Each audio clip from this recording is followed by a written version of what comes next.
The night over Hogwarts was calm in the way that made Harry uneasy. The sky was clear, the air was cold, the castle was quiet, but not the safe kind of quiet. It was the kind that felt like the walls were listening. Harry stood near a narrow window in a corridor that curved toward the astronomy tower. Hermione was beside him, her wand in her hand. Ron kept shifting his feet, like he wanted to leave, and also didn't want to be the first one to say it. "We should go back," Ron whispered. "Curfew is a real thing, you know. A rule that comes with a rule person." Hermione ignored him. She was staring at the air itself, like she expected it to blink. "The wards have been prickling," she said, like she hated using a word that wasn't in a textbook. "It's not normal. I felt it in the library. The protective charm lines. Something is pressing on them." Harry nodded. He didn't fully understand what she meant, but he trusted her when she talked about magic like it was math. He also trusted his own gut. Something was close. Then the castle gave a sound that didn't belong. It wasn't a scream. It was more like a deep crack, as if a huge sheet of glass had snapped in the sky. The corridor lights flickered. Candles that had been steady a second ago bent sideways, as if a wind had pushed through them. Portraits on the walls sat up, eyes wide. Ron grabbed Harry's sleeve. "Tell me you heard that." Harry didn't answer. He was already moving. They reached the open landing near the astronomy tower stairs. Above them, the ceiling wasn't the ceiling anymore. The air had a tear in it. A long, jagged rip that glowed red at the edges. It made the stone around it look pale and sick. Hermione made a small sound, half shock, half wonder. "That's not apparition." The rip widened. The red glow pulsed like a heartbeat. For a moment, Harry thought he saw something behind it, like another sky, darker and full of smoke. Then a person fell through. She didn't fall like someone jumping. She fell like someone being dropped, like gravity had finally found her. Harry saw a woman, young but not his age, older, with long dark hair loose around her face. Her clothes were strange, not robes, not muggle clothes either, not like anything he'd seen. Her hands were open, fingers spread, as if she was reaching for something that wasn't there. She hit the stone, and didn't. The air caught her. The stone under her changed, not cracking, not breaking.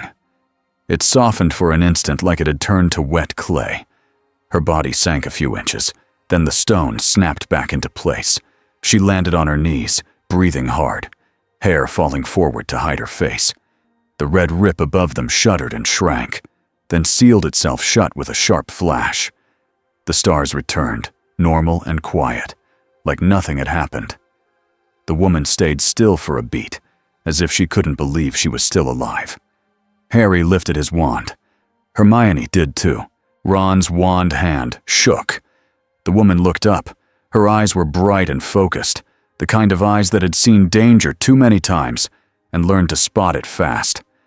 She looked at the three of them, then past them, checking corners, stairways, shadows, like she expected soldiers to pour through the walls.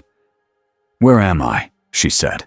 Her voice was tired, not weak, tired like a person who had been carrying something heavy for a long time. Harry swallowed. "Hogwarts," he said, before he could stop himself. The woman's brow tightened. "Hogwarts," she repeated like she was testing the word. "That's not possible." Hermione took one careful step forward. "Who are you?" she asked, trying to sound firm. The woman's gaze snapped to Hermione's wand, then to Harry's, then to Ron's. She didn't flinch, but her shoulders tensed as if those small wooden sticks were guns. "Put those down," she said quietly. Ron's mouth fell open. "Excuse me?"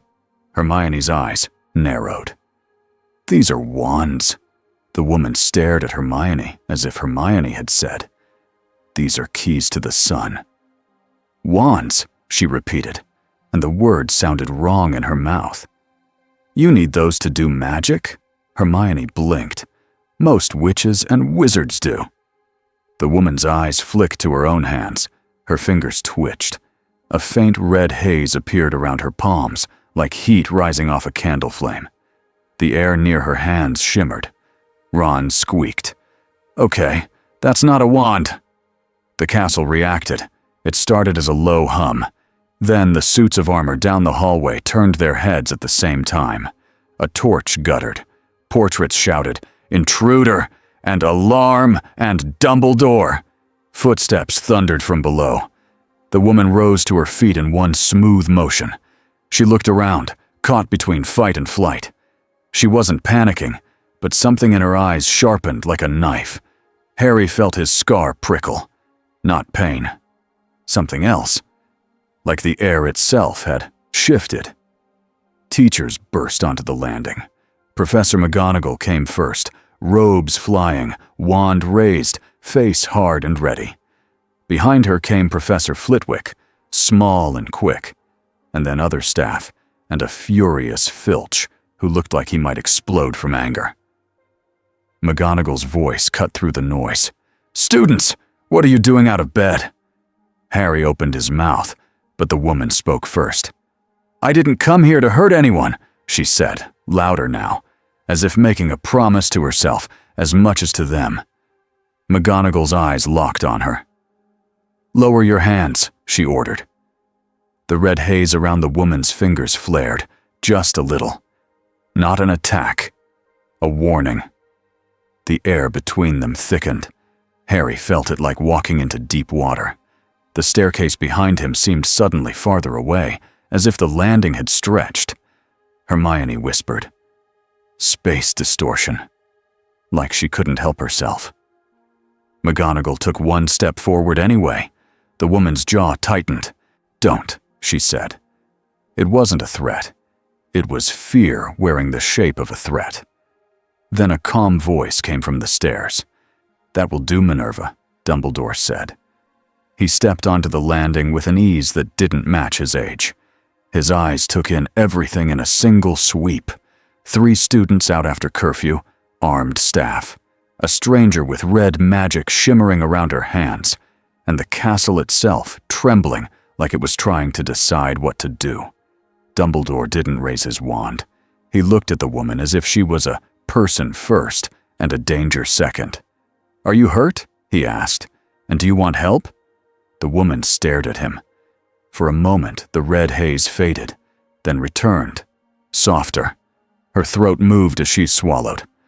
"I don't know where I am," she said again. But now the words sounded less like a demand and more like a crack in her armor.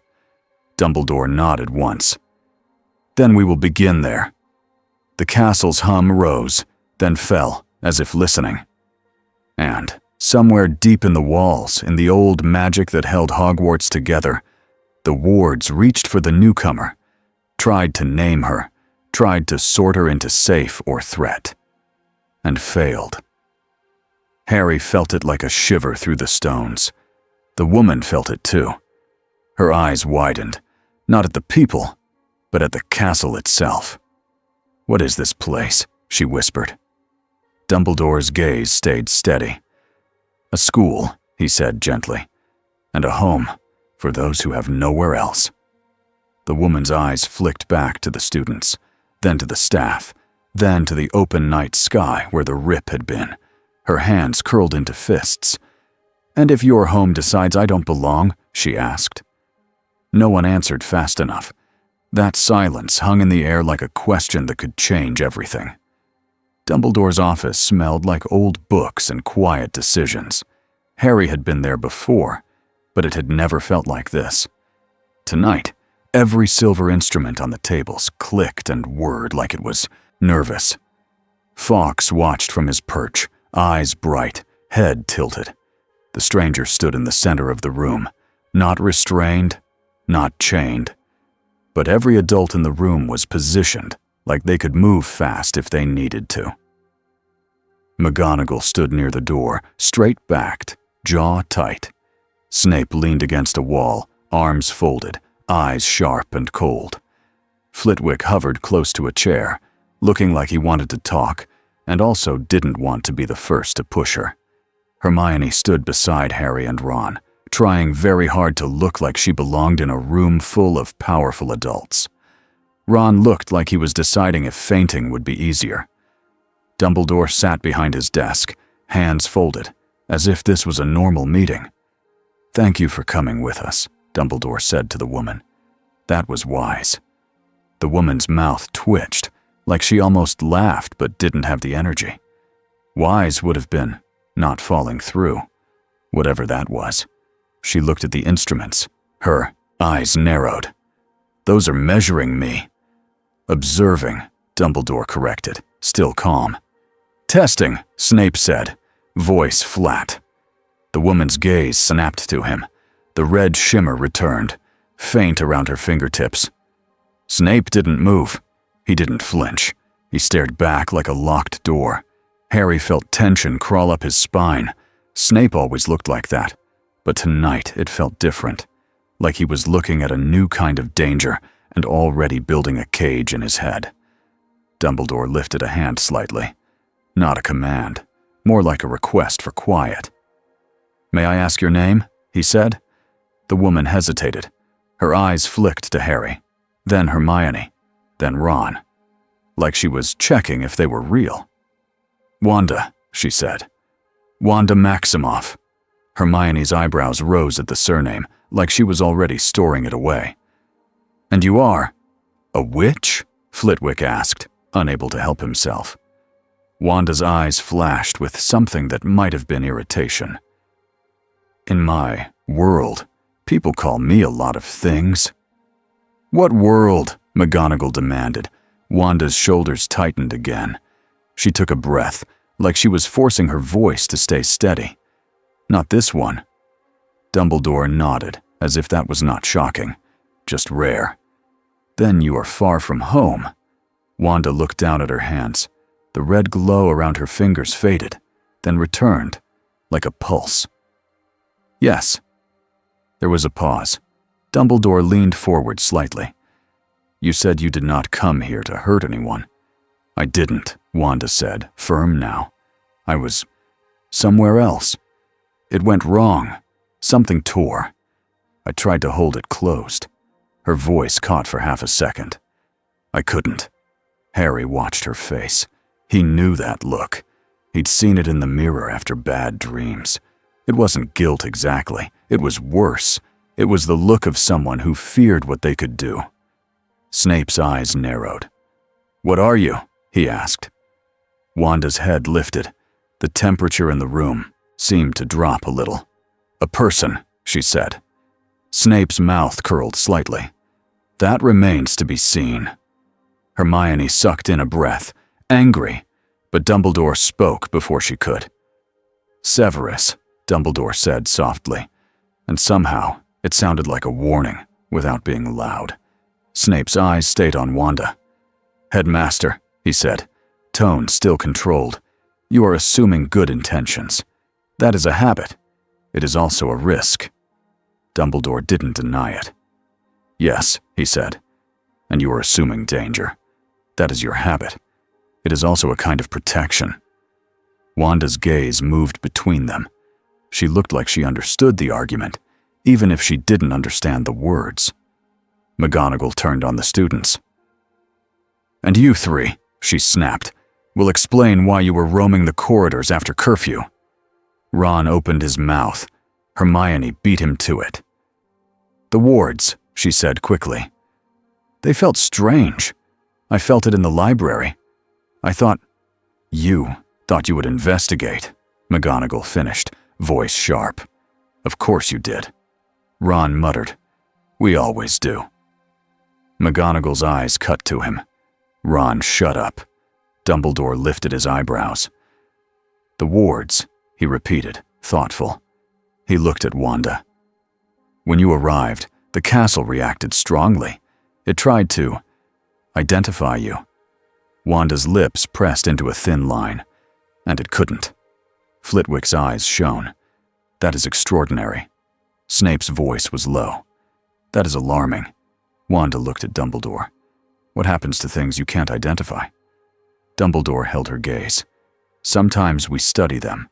Sometimes we fear them. Sometimes we help them. Wanda gave a short, humorless laugh. And sometimes you lock them away. McGonagall's posture stiffened. If you are dangerous, Wanda's head snapped toward her. The red shimmer flared, and for a moment, the desk lamp's flame turned red too, as if reacting to Wanda's mood. Harry tensed, wand half raised without thinking. Wanda saw it. Her eyes softened for a tiny instant. "I'm not here to fight children," she said, voice quieter. "I'm not here to fight anyone. But I won't be trapped." Dumbledore's fingers tapped once against his desk, a small, controlled sound. "No one is trapping you," he said. Snape's tone was icy. "Not yet." Hermione stepped forward before she could stop herself. "Professor Snape," she said, voice shaking with anger and nerves. "She saved herself without breaking the stone. She didn't attack anyone even when she was surrounded. That matters." Snape's eyes flicked to Hermione like a knife. "Miss Granger," he said, "you are a child. Your judgment is not a shield charm." Wanda's gaze sharpened again. "Don't talk to her like that," she said. Silence hit the room. It wasn't normal silence. It felt like the air had paused. Snape slowly turned his head to Wanda. "Or what?" he asked, voice almost bored. Wanda didn't answer with a threat. She answered with control. The silver instruments on the table clicked, then stopped. The ink in the quill pot rose into the air in a thin spiral, like a snake of black liquid, then settled back down without spilling a drop. The office didn't shake. Nothing exploded. It was a demonstration that said, "I can do this without trying." Harry's stomach tightened. Hermione's eyes went wide. Ron made a sound like a mouse. Dumbledore's expression didn't change much, but his eyes sharpened slightly. Not fear. Attention. "Thank you," Dumbledore said to Wanda, as if she had shown him a card in a game. "That is informative." Wanda's jaw clenched. She looked suddenly exhausted again, like she hated that she had to prove anything. Dumbledore nodded toward a chair. "Please sit," he said. "Not because you must, because you have been through something difficult, and standing does not make it easier." Wanda hesitated, then sat. Her shoulders dropped a fraction. Dumbledore folded his hands. "Wanda Maximoff," he said. "This is Hogwarts School of Witchcraft and Wizardry. The world outside these walls is complicated. People fear what they do not understand." Wanda let out a quiet breath. "They always do." McGonagall's voice was stern. "Headmaster, we must inform the Ministry." Snape's eyes gleamed. "Immediately." Hermione flinched. Ron whispered, "Here it comes." Dumbledore nodded slowly. "Yes," he said. "We will." Wanda's head lifted, eyes hard. "No," she said. Flitwick blinked. "No?" Wanda leaned forward slightly. "You tell them an unknown magical event happened," she said, voice controlled but sharp. "You tell them the wards reacted. You do not tell them my name. Not yet." McGonagall bristled. "That is not your decision." Wanda's hands tightened on the chair arms. The red glow flickered.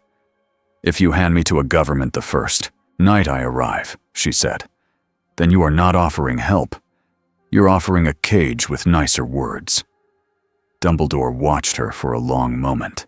Harry could almost see the thinking behind his eyes. Then Dumbledore said, "We will not lie. But we will not rush. There is a difference." Snape's head snapped toward Dumbledore. "Headmaster." Dumbledore lifted one finger. "Severus," he said quietly, "we are not helpless. We are also not cruel." Snape's lips thinned. He didn't argue, but his gaze promised he wasn't done. Dumbledore turned to Wanda again. "You will be a guest here," he said. "Not a student, not a prisoner, a guest under our protection." Wanda's eyes narrowed. Protection can be a pretty word. "It can," Dumbledore agreed. "So we will add boundaries. Your boundaries and ours." Hermione exhaled slowly, relieved without knowing why. Dumbledore continued, "You will not enter students' dormitories. You will not roam the castle at night without escort. You will not use magic on students unless in defense of life." Ron whispered, "So, normal rules." McGonagall's eyes snapped to him, but Dumbledore's mouth twitched in a tiny smile. Wanda stared at Dumbledore. "And what do I get?" Dumbledore answered without hesitation. "Safety," he said, "time, and a chance to decide who you will be here." Wanda's gaze dropped to her hands. The red glow faded. For a moment, she looked like she might cry, but she didn't. Snape spoke again, voice low. "And if she becomes a threat?" Dumbledore's eyes met Snape's. "Then we will act," he said simply. Wanda looked up sharply. She saw the truth there. Not softness, not weakness. A calm promise. Hermione's mind raced. She could feel it. This was bigger than a new student. Bigger than a new spell. This was a kind of magic that didn't fit the rules Hogwarts lived by. A soft knock came at the door, though nobody had touched it. Dumbledore's head turned slightly. His eyes narrowed. The door opened on its own. A parchment slid across the floor like it had been pushed by an invisible hand. It stopped at Dumbledore's feet. Ron stared. Did the castle just deliver mail? Dumbledore picked up the parchment. His face stayed calm, but Harry saw the tension in his hands. He read it once, then again.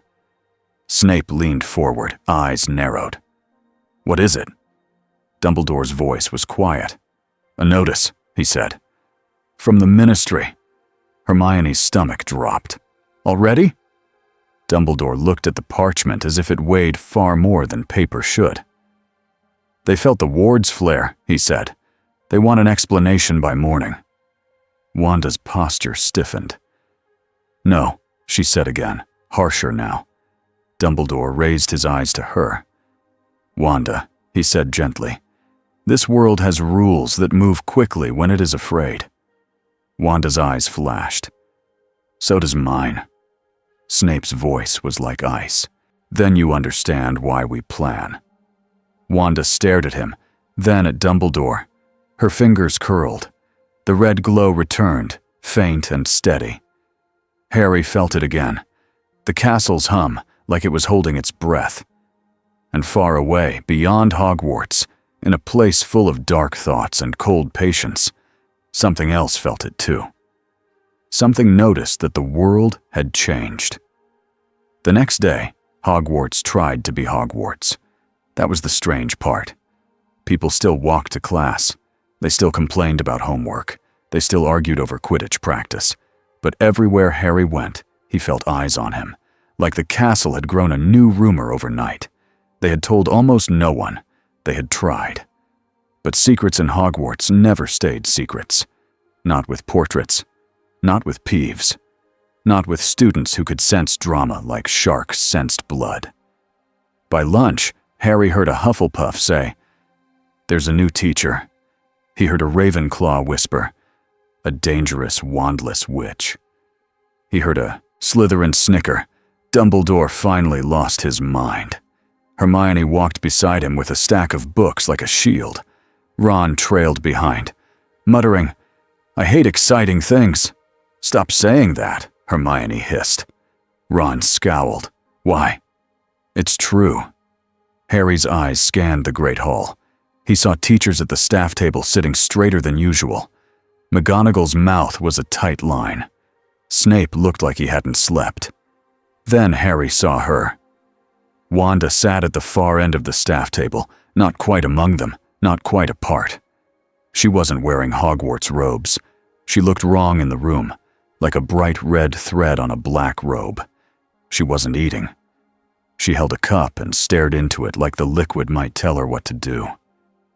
Harry noticed small things others might miss. Her shoulders were tense, her eyes kept shifting, tracking movement. She was watching exits, watching hands, watching wands. Ron saw her too and nearly walked into a bench. "Merlin's socks," he whispered. "She's really here." Hermione didn't answer. She was staring at Wanda's hands. They were still. No glow, no tremble. But Hermione's mind kept replaying the way the ink had risen in the air. Clean control. Terrifying control. Harry's scar didn't hurt, but it felt aware. He didn't like that. After lunch, Dumbledore sent a message for Hermione. Not an owl, not a teacher. The message came through a small paper bird that fluttered into the library and landed on Hermione's book. It unfolded into a note. "Miss Granger, if you have time, I would appreciate your help. Please come to my office after your last class. Bring Mr. Potter and Mr. Weasley if you wish. APWBD." Ron squinted. He put all his letters again. Why does he do that? Hermione tucked the note into her bag. "Because he can," she said. When they arrived at the office later, the mood was different. Not calmer, sharper. Dumbledore stood near the window. McGonagall was there. Snape was there, of course. And Wanda stood near the fireplace, as if she preferred being close to a source of heat. On Dumbledore's desk sat a tall stack of parchment tied with string. The top page had a stamp on it that made Hermione's stomach turn. The Ministry seal. Ron pointed at it like it might bite. "What's that?" Dumbledore's voice was gentle. "Paperwork," he said. Ron groaned. "Of course it is." Wanda turned her head, eyes narrowing at the stack. "I knew it," she said. "This is the part where you ask me to sign my life away." McGonagall spoke, crisp and clear. "The Ministry requires registration for unusual magical threats." Wanda's gaze snapped to her. "Threat," she repeated, and the word was sharp. Hermione stepped forward. "They don't know you," she said quickly, then felt stupid because of course they didn't. "I mean, of course they don't. That's the point." Snape's voice was low. "They know enough," he said. "Foreign magic event strong enough to shake the wards. That makes them afraid." Wanda's hands clenched. A faint red shimmer lit her fingertips. The papers on the desk rustled, as if a wind had passed. Dumbledore lifted one hand, calm. "Wanda," he said, "no one is forcing you to sign anything today." Wanda's eyes didn't soften. "Not today," she echoed, "but tomorrow, or the next day, or the day after that. That's how it always works." Harry watched her face. He saw something behind the anger. Fear, not fear of Hogwarts. Fear of being treated like a weapon again. Dumbledore nodded once. "That is why we are choosing our next steps carefully," he said. "What steps?" Wanda demanded. Dumbledore glanced at Hermione. "We need understanding," he said. "Hermione, you are good at translating systems. Our magic has rules. Wanda's magic appears different. If we understand, we can make better choices." Hermione's heart pounded. "You want me to study her?" Wanda's head snapped toward her, eyes hard. Hermione hurried. "Not like a thing. Not like an experiment. I mean understanding how it works so we can help. So we don't make it worse." Wanda stared at her for a long moment. The red glow faded slightly. "You're brave," she said quietly, and it sounded like she didn't mean it as a compliment. "Or you don't understand what you're standing next to." Hermione swallowed. "Both can be true." Ron whispered to Harry, "She's scary, but I kind of like her." Harry didn't answer. He was watching Snape. Snape watched Wanda like he was building a map of her weaknesses, not out of cruelty alone, out of habit, out of survival. Then, without warning, the instruments on Dumbledore's shelves began to click faster. A thin silver needle on one device spun. A bowl of pale liquid on another table rippled. Dumbledore's head lifted. Snape straightened, alert. McGonagall's hand tightened on her wand. Wanda's eyes went distant for a split second, like she felt something before anyone spoke. "What is that?" Hermione asked. Dumbledore's voice was quiet. "Something testing the edges of our wards," he said. Harry's scar prickled sharply. He sucked in a breath. "It's him," he whispered, and he hated how sure he felt. Snape's eyes flicked to Harry. "Explain." Harry's throat tightened.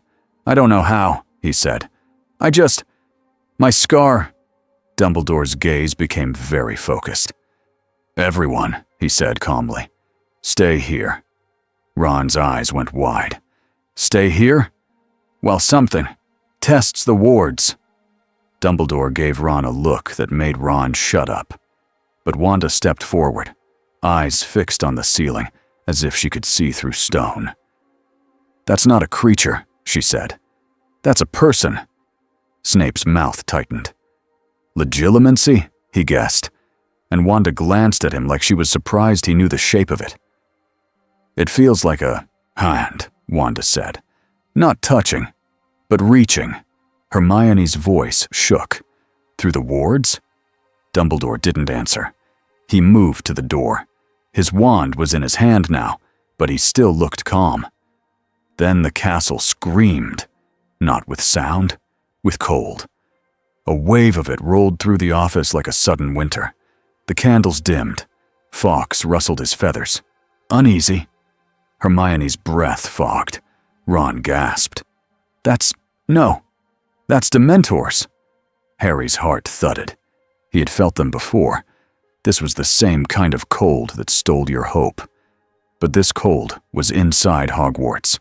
McGonagall's face went pale with anger. "They are not permitted here." Snape's voice was sharp. "Someone invited them." Harry's scar stabbed with pain. He grabbed the edge of Dumbledore's desk, teeth clenched. Wanda's head snapped toward him. Her eyes locked on Harry's face. She saw the pain and recognized it, not as a simple headache, but as a signal. A chain. "Who is doing this to you?" she demanded. Harry forced the words out.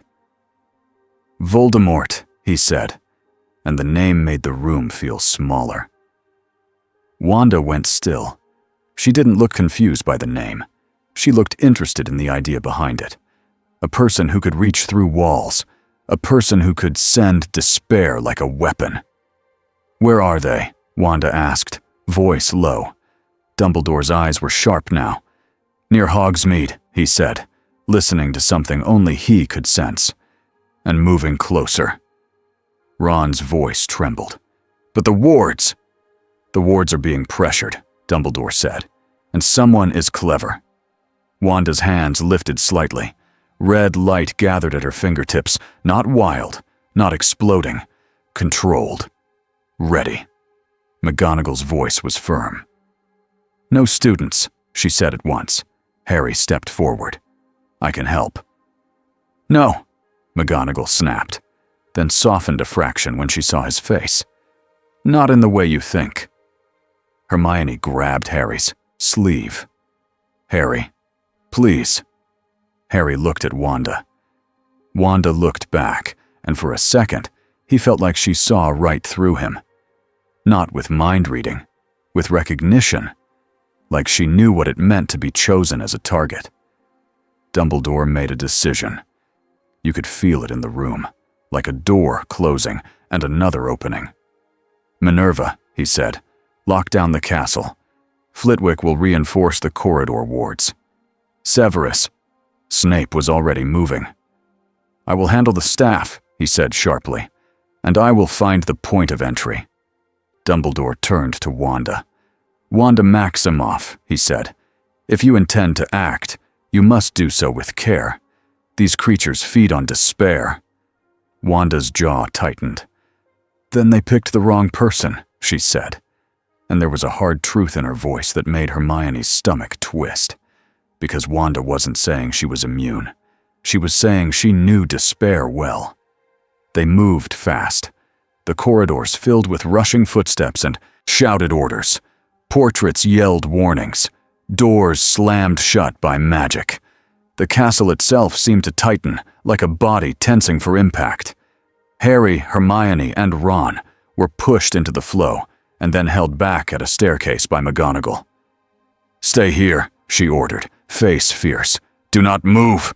Ron's eyes darted. "But do not move," she repeated. Harry stood there, chest tight, listening to the cold spread through the stones. It felt like the castle was being drained. And then he saw Wanda. She was moving down the corridor with Dumbledore, her steps controlled, her face set like stone. Snape moved ahead of them like a shadow. Wanda didn't have a wand, but the air around her was changing. Harry had seen powerful magic before. Dumbledore's magic felt like a storm you could respect. Voldemort's magic felt like a blade pressed to your throat. Wanda's magic felt like the rules of the world holding their breath. They reached a wide corridor with windows that looked out toward the grounds. Outside, the sky was still clear.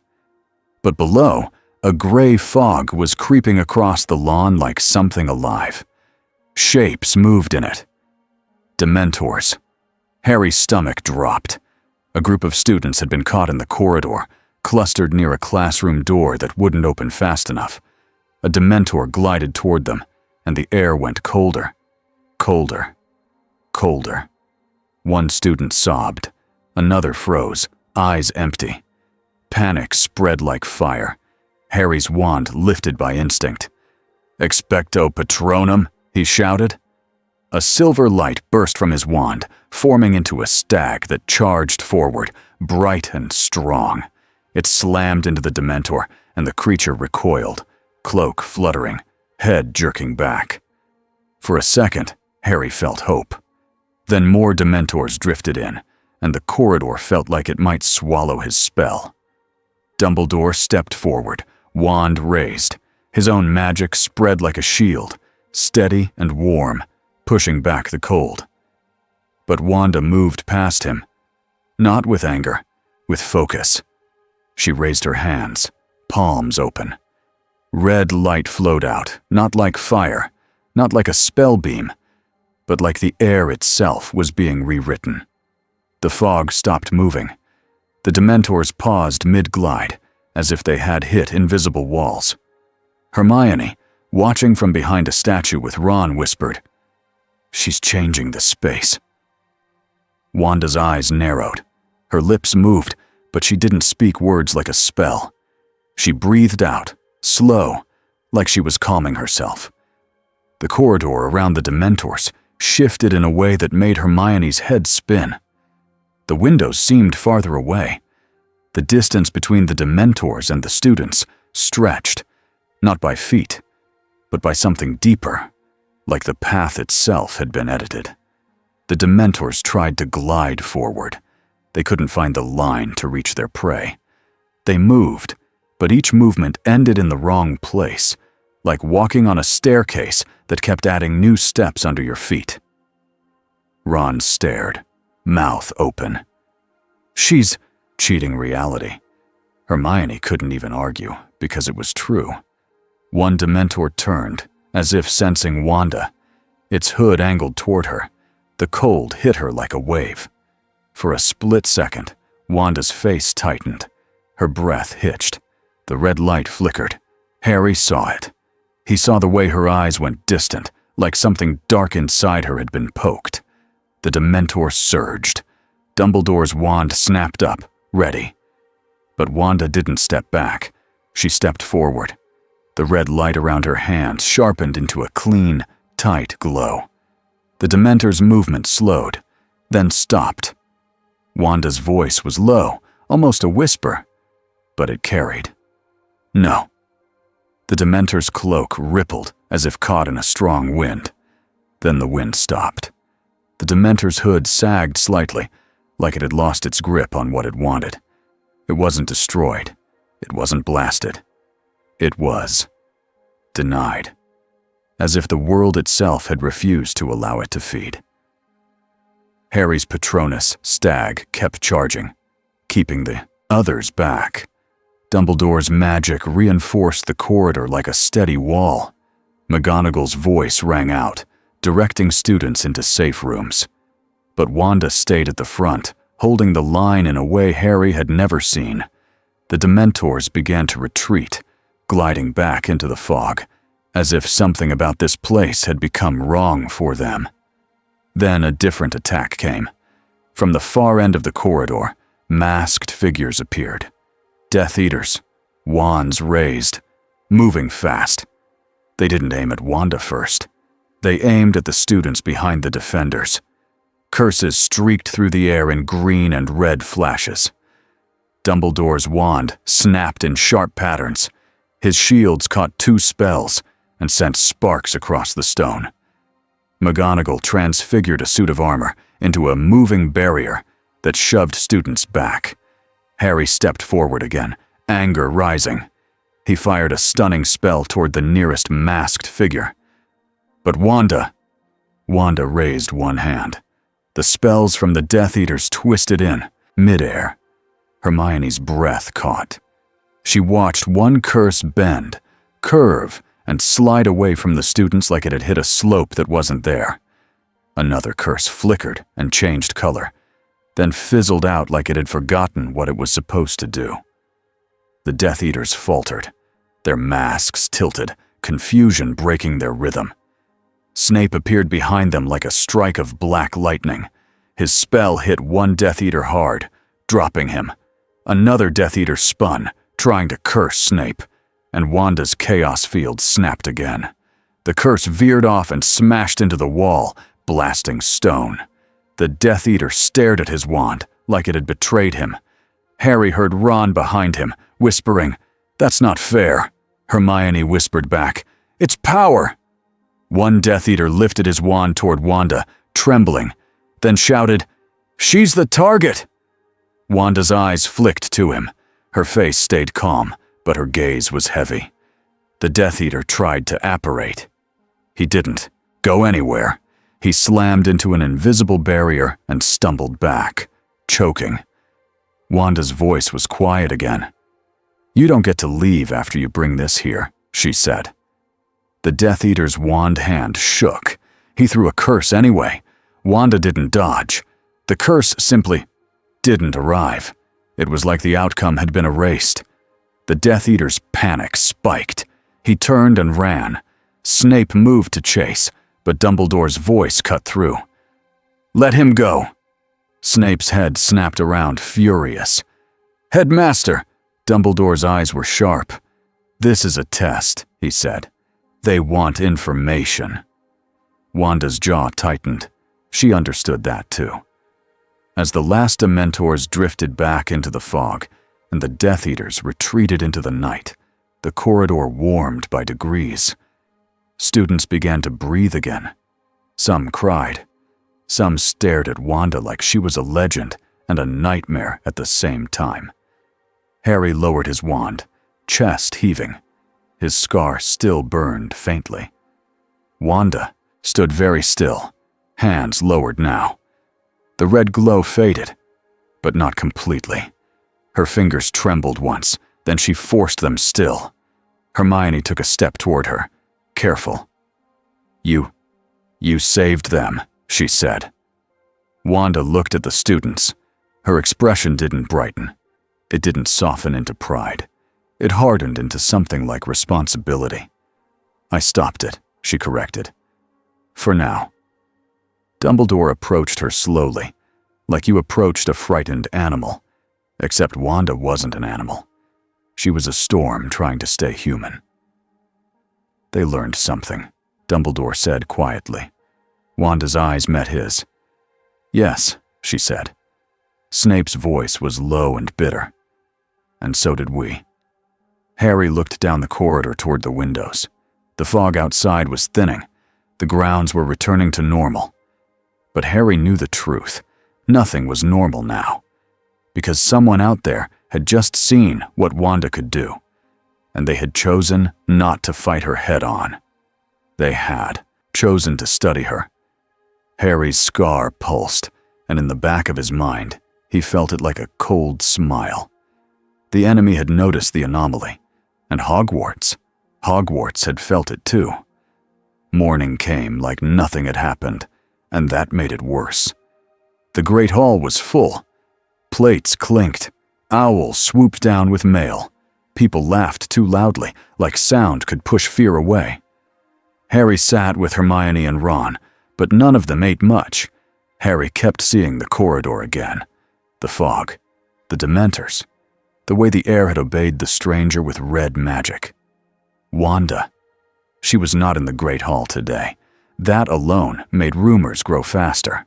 A group of Ravenclaws whispered near the pumpkin juice. A Hufflepuff looked like she might cry. 2 Slytherins laughed in a way that didn't sound like a joke. "Did you hear?" Ron muttered, leaning in. "They say she turned a Dementor inside out." Hermione shot him a look. "No one even knows if that's possible," Ron shrugged. "That's what makes it. It's what makes a good rumor." Harry stared at the staff table. Dumbledore was there, calm as always, but his eyes kept moving, like he was watching many things at once. McGonagall looked stiff and tired. Snape looked like he hadn't slept at all. Then the owls arrived in a thicker wave, and Harry knew something was wrong before he even read anything. Owls didn't bring that many letters unless adults were panicking. One landed hard near the staff table and dropped a thick envelope with a bright red stamp. Hermione's face tightened. Ministry. Ron made a soft groan. Of course. At lunch, the Daily Prophet arrived. Not one copy. A stack. The headline was big enough to shout across the room. Unknown force breaches. Hogwarts wards. Ministry demands answers. Harry's stomach dropped. Students grabbed papers. Heads bent close. Eyes widened. Voices rose. Hermione snatched one before Ron could. She scanned fast, lips moving silently. "They're calling it a foreign magical signature," she whispered. "They're saying it might be a dark weapon." Harry's fingers clenched under the table. They don't even know her. Ron leaned in to read, and then hissed. "They're blaming you, Harry. Look, Potterlinked incident." Harry pushed back from the table so hard his bench scraped the floor. He didn't mean to, but the sound turned heads. Hermione grabbed his sleeve. "Harry, I'm going to Dumbledore," Harry said, voice low. Ron jumped up. "We're coming." They didn't get far. McGonagall met them in the corridor, face sharp. "No," she said before any of them spoke. Hermione tried anyway. "Professor, the Ministry is already—" "I know," McGonagall snapped, then took a breath and softened by a small amount. "I know, but Dumbledore is handling it." Ron frowned. "Handling it how? With more calm?" McGonagall's eyes flashed. "With strategy, Mr. Weasley." Harry's scar gave a faint pulse, like a warning, and Harry hated that his own body was part of the story. "Is she safe?" Harry asked. McGonagall hesitated. That single hesitation said too much. "She is not a student," McGonagall said carefully. "She is a guest, and yes, she is being watched." Watched.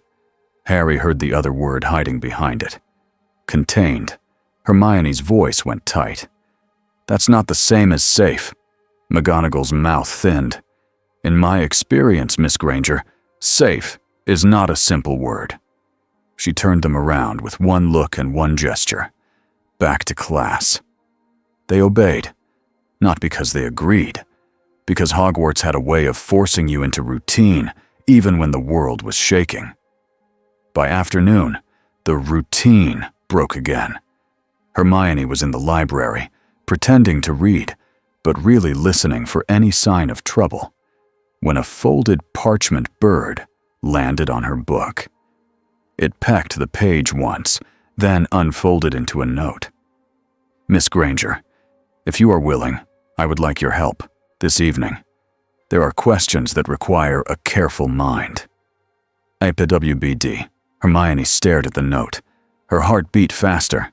This wasn't a class problem. This was a world problem. Ron leaned over her shoulder. Is it more homework? Hermione folded the note. It's Dumbledore. Harry's eyes sharpened. About Wanda? Hermione nodded. Ron sighed. Of course it is. That evening, they were led into Dumbledore's office again. The gargoyle moved aside without the usual cheer. The stairs felt longer than normal, like they were climbing into an argument. Inside, the office was quieter, but not calmer. Wanda stood near the window this time, staring at the grounds like she was measuring distance, exits, and weak points. Her hands were still, but her shoulders were tense, like she was holding herself in place on purpose. On Dumbledore's desk sat a stack of parchments tied in neat bundles. Each had a stamp. Some had several stamps. Ron's face fell. You weren't joking about paperwork? Dumbledore gave him a small smile. Sadly, no. Wanda turned, eyes narrowing at the stack. I told you, she said to Dumbledore. This is the cage. It is an attempt at control, Dumbledore said calmly. The Ministry is afraid. Fear makes people reach for rules. Wanda's laugh was short and sharp. Rules didn't stop them from sending Dementors into a school. Snape's voice cut in from the shadow near the wall. They were not sent by the Ministry. Wanda's eyes snapped to him. So you say. Snape didn't blink. So I know. Hermione felt the tension spike. It wasn't just distrust. It was two people who were used to watching for betrayal, meeting each other across a room. Dumbledore raised a hand slightly. Enough, he said, still gentle, still firm. We are not here to fight each other tonight. He looked at Hermione. Miss Granger, thank you for coming. I asked you here because you can do something many adults refuse to do. Ron frowned. What? Read. Hermione shot him a look. Dumbledore continued. You can learn without turning learning into taking. Wanda's gaze flicked to Hermione. Suspicious, curious, tired. Hermione took a slow breath. I want to understand, she said. Not to trap you. To help. And to keep people from making stupid choices because they're scared. Wanda studied her for a long moment. Then she said quietly, People don't need reasons to make stupid choices. Harry shifted forward. She saved students, he said, voice tight. That should matter. Snape's eyes slid to Harry. And a single act does not erase risk. Wanda's head tilted. You talk like you've met me before. Snape's voice was flat. I have met people with power and pain. The combination is rarely safe. Wanda's jaw clenched. For a second, a red shimmer sparked at her fingertips, and the instruments on Dumbledore's shelves clicked. Faster. Dumbledore noticed, but he didn't react with fear. Wanda, he said, we need to speak plainly. Your magic does not behave like ours. Wanda's eyes narrowed. Magic is magic. Flitwick, perched on a chair near the desk, shook his head slowly. Not always, he said. Careful, respectful. Spells have structure. Wands channel, words focus. What you did, it looked like you changed the outcome itself. Wanda's face tightened. I didn't look like anything, she said. I did what I had to do. Hermione stepped closer. How? She asked softly. Not as a test, as a question. Wanda stared at the floor for a beat, then spoke in short, clear pieces, like each one cost her. When I'm calm, she said, I can push, bend things, move things, break things, fix things. Her fingers flexed once. When I'm not calm, reality gets soft. Ron swallowed. Soft. Wanda looked at him, like it forgets its rules. Harry felt cold move through him. Not Dementor cold, just the cold of understanding something too big. Dumbledore leaned forward slightly. "And what happens when you are frightened?" he asked. "Or grieving?" Wanda's eyes hardened. "Bad things," she said. "Things I did not want." Silence fell. Hermione's voice was smaller now. "Is that why you don't want the Ministry to know your name?" Wanda's eyes flicked to her. "Yes," she said. "Because they'll hear about bad things and decide I'm only that." Snape's voice was quiet but sharp. "And you are certain they are wrong?" Wanda turned toward him fully. "I'm certain I'm not your weapon," she said. Snape's eyes narrowed. "No," he said. "But you could become someone else's." Dumbledore's tone stayed calm. "Severus," he warned gently.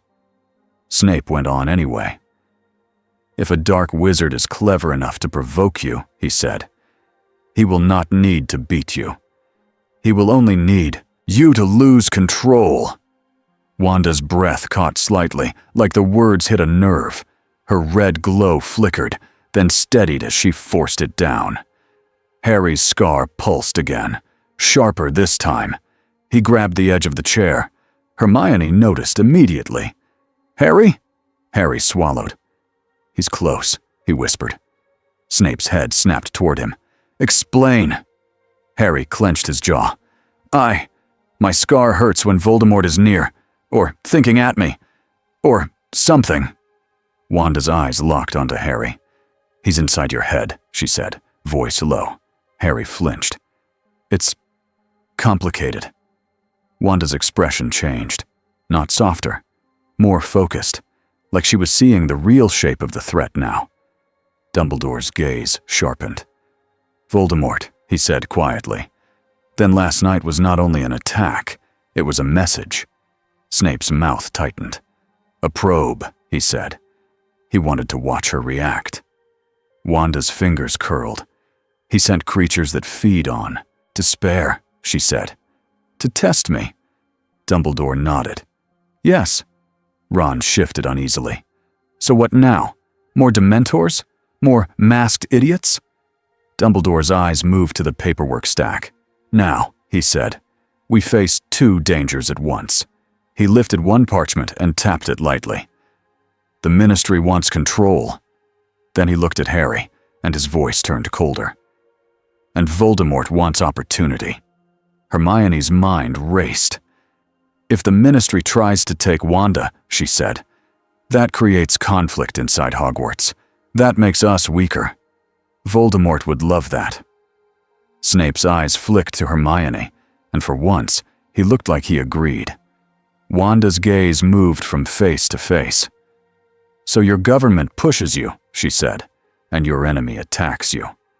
"Yes," Dumbledore said. Wanda's voice turned hard. "And you want me to just sit quietly and wait for adults to decide what I am." Dumbledore met her eyes. "I want you to choose what you do next," he said. "Because choice matters more than labels." Wanda's laugh was bitter. "Choice," she repeated. "That's a nice word." Harry stepped forward before he could talk himself out of it. "You saved them," he said. "You didn't have to. You could have run." Wanda looked at him. Her eyes were sharp, but there was something else there too. Recognition. "You think I'm a hero," she said quietly. Harry hesitated. "I think you did the right thing." Wanda's mouth tightened. "I did one right thing," she said. "That doesn't erase everything else." Dumbledore watched that exchange like it mattered as much as any spell. Then the door to the office creaked slightly, not because someone pushed it. A new parchment slid under it. Snape's wand was up in an instant. McGonagall's voice was cold. "Reveal yourself." Nothing appeared. Dumbledore picked up the parchment carefully and read it. Hermione felt her stomach drop as Dumbledore's expression turned more serious. "What is it?" Hermione asked. Dumbledore's voice was quiet. "A summons," he said, "from the Department of Mysteries." Wanda's eyes narrowed. They want to study me. They want to see you, Dumbledore corrected. And they want it soon. Snape's voice was low. They will not accept refusal. Wanda's hands tightened. Red light flickered in the air like a warning. Ron blurted, "Can't you just not go?" Hermione stared at him. "Ron, that's not how governments work." Ron scowled. "I'm aware. I'm saying it's dumb." Wanda's gaze moved to Ron. For a second, the edge of her mouth lifted in something almost like amusement. "He's not wrong," she said. Dumbledore folded the parchment and set it down.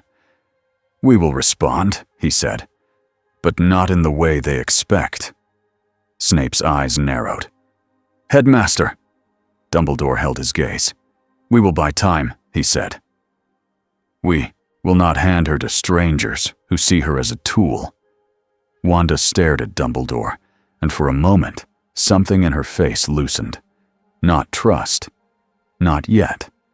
But less certainty that everyone would betray her. Hermione swallowed and asked the question that had been burning in her mind.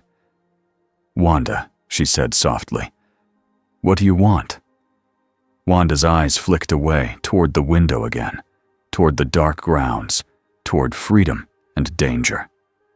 "I want," Wanda said slowly, "to never lose control again." No one spoke for a beat. Snape's voice was quiet, sharp, and strangely honest. "Then you will need training," he said.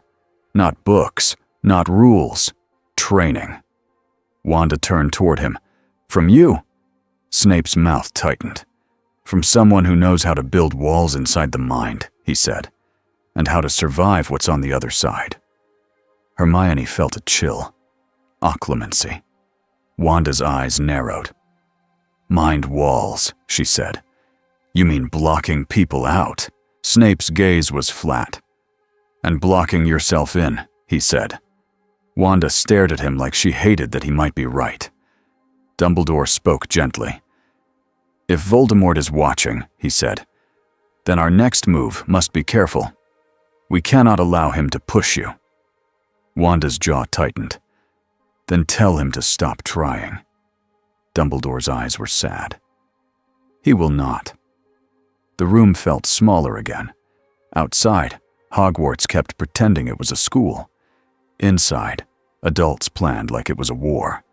And far away, in a place where the air smelled like old stone and cold ambition, Voldemort listened to reports and felt something new. Not just an enemy, a force that could change his world. He did not rage. He did not panic. He smiled, slow and thin, because the best weapons were not always made. Sometimes they arrived. Sometimes they were hurt. Sometimes they could be convinced. "You will come to me," he whispered into the darkness, as if the world itself could hear him. If not by fear, then by desire.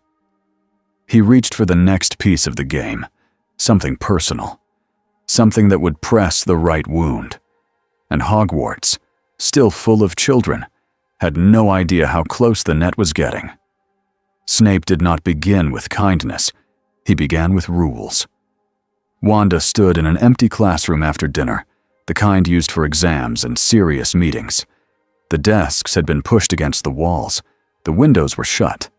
Candles were lit, steady and bright. Harry, Hermione, and Ron were not allowed inside. McGonagall had told them, in a voice that did not invite debate, that this was adult magic. So they waited in the corridor like a bad habit. Ron paced. "I hate being left out," he muttered. "We're always in it until the end, and now suddenly it's adult magic." Hermione tried to listen through the door, then stopped herself, annoyed at her own instincts. "We shouldn't be spying," Ron pointed at her. "You say that like it's new." Harry leaned against the wall, arms crossed, scar faintly tingling. He hated that he could feel something, even when he didn't know what it meant. He hated that Voldemort was part of his body. Inside the classroom, Snape's voice was low and controlled. "You will sit," he said. Wanda's voice was flat. "I don't take orders well." "You do not have to," Snape replied. "But if you want control, you will follow instruction." A pause. Then Wanda said, "Fine." Harry imagined Snape's expression, probably satisfied in the coldest way. Snape spoke again. "Occlumency is discipline," he said. "It is not comfort. It is not therapy. It is a wall." Wanda's voice sharpened. "Walls trap you." "They also keep invaders out," Snape said. Wanda's tone turned suspicious. "Why are you doing this?" Snape didn't answer right away. When he did, his voice was quiet and blunt. "Because if you break inside this castle," he said, "children will die." Harry's stomach tightened. Wanda's voice went very still. "You think I'm going to hurt them?" "I think you could," Snape said. Harry could almost hear Wanda's breath, controlled, like she was forcing herself not to react. Then Snape said, "And because I know what it is to live with something inside you that ruins what you touch." The corridor went silent. Ron stopped pacing. Hermione's eyes widened slightly. She looked at Harry like she couldn't believe Snape had said something real. Inside the room, Wanda's voice softened by a fraction. "You're not like the others here," she said. Snape's reply was sharp again, like he regretted any softness. "Begin," he said. Harry heard the scrape of a chair, then stillness. The door stayed shut. But the corridor lights flickered once. Hermione whispered, "They're starting." For the next hour, Hogwarts felt strange in a quiet way. Not like an attack, like pressure. The castle did not shake. No alarms sounded. Yet Harry felt the air change, as if something deep inside the building had turned its attention toward that classroom. When the door finally opened, Snape stepped out first. His face was pale, his eyes were hard, but his breathing was slightly heavier than normal. Wanda followed. Her face looked calm, but her hands trembled once, then she forced them still. Her eyes flicked down the corridor and landed on Harry.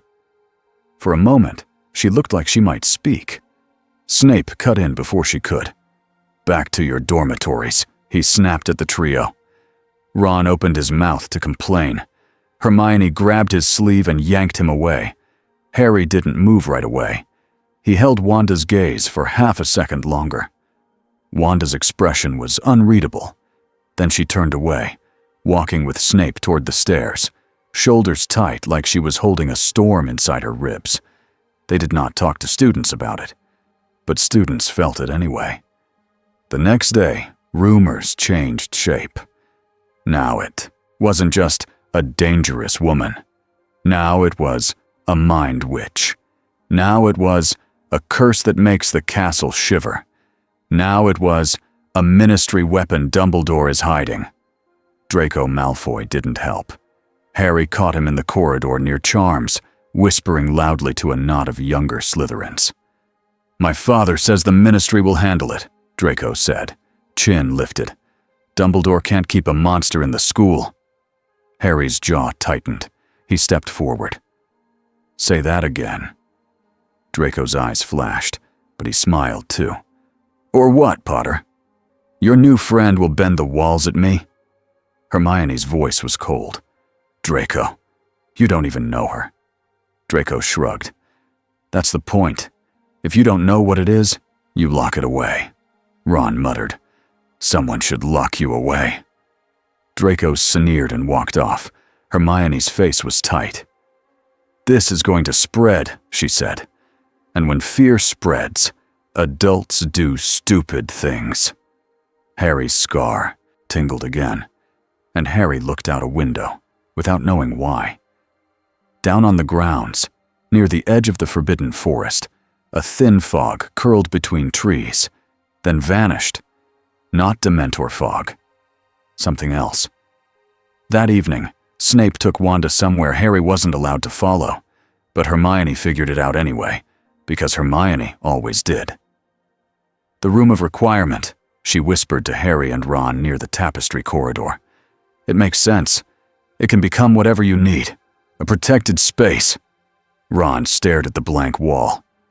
So, it's a room that appears when you need it, but no one can just schedule it? Hermione's eyes flicked to him. Ron, please, Ron grumbled. I'm just saying. The room sounds like it hates paperwork. Harry watched the wall. His stomach felt tight. He didn't like the idea of Wanda training inside a living magical place that could twist itself into anything. It sounded like power meeting power. Snape and Wanda arrived, and Snape didn't even look at the trio. He walked past the tapestry 3 times. The wall shimmered, and a door appeared. Wanda paused before stepping in. She looked at the door like it might bite. Then she went inside. The door vanished behind them. Harry waited.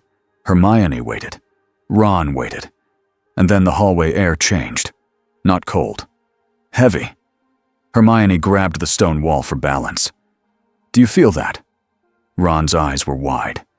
It feels like my brain is too loud. Harry's scar prickled. His vision blurred for a second, and he saw a flash of red, a woman screaming, a town on fire. Then it was gone. Harry sucked in a breath. Hermione's face turned pale. That wasn't you, she whispered. Harry swallowed. No, he said, voice tight. That was her. Ron's voice shook. Are we safe standing here? Hermione tried to think like a student and not like a person in danger. The room of requirement is inside Hogwarts, she said slowly. If it's letting this leak out, it means it's reacting too. Ron stared at the wall like it might open and swallow them. Inside the room of requirement, Wanda stood in a space that didn't look like any room she'd seen in Hogwarts. It looked like a training hall made from memory. The floor was smooth and dark. The walls were lined with tall mirrors, but the mirrors didn't reflect her normally. They showed flickers, pieces of other places, other times.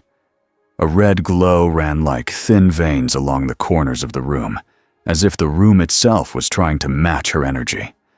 Snape stood at the far end, wand ready. You will not cast outward, he said. You will not attack the room. You will not change the walls. Wanda's eyes narrowed. Then what am I supposed to do? Snape's voice was flat. You will hold still while your mind tries to run. Wanda's laugh was sharp. That's your plan? It is the first step, Snape said. If you cannot stay present, you cannot control anything. Wanda's jaw tightened. In my world, she said, people tried to help me by pushing me. Snape's gaze didn't soften. Then do not confuse me with them, he said. I am not here to comfort you. Wanda's fingers flexed. Red light flickered. Then she forced it down. Snape stepped closer. Occlumency is not pleasant, he said. You will feel the urge to lash out. You will resist. You will build a wall. Wanda stared at him. And you're going to try to get into my head, she said. Snape's eyes were cold. Yes, Wanda's voice went low. Try, she said. Snape raised his wand. Legilimens. The pressure hit like an invisible hand pushing against Wanda's forehead. Wanda's eyes widened for a split second. Not because it was strong, because it was familiar. Because it was a mind, reaching without permission. Her red magic flared, and the room's mirrors flashed. Snape's eyes narrowed. He held steady, pushing again, searching for the cracks.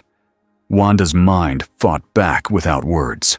Her chaos magic didn't throw Snape across the room. It didn't burn him. It changed the rules of the contact. Snape felt it. For a moment, it was like trying to read a book while the letters kept sliding off the page. Not hiding. Moving. Snape's jaw tightened. He pushed harder. Wanda's breath hitched. The mirrors flared brighter. The room showed a street with smoke, a child crying, a red burst tearing through air. Wanda's face hardened. She forced her breathing slower, like she was grabbing her own heart with both hands and telling it to stop. Snape watched carefully. "Do you see what you did?" he asked. Wanda's voice was tight.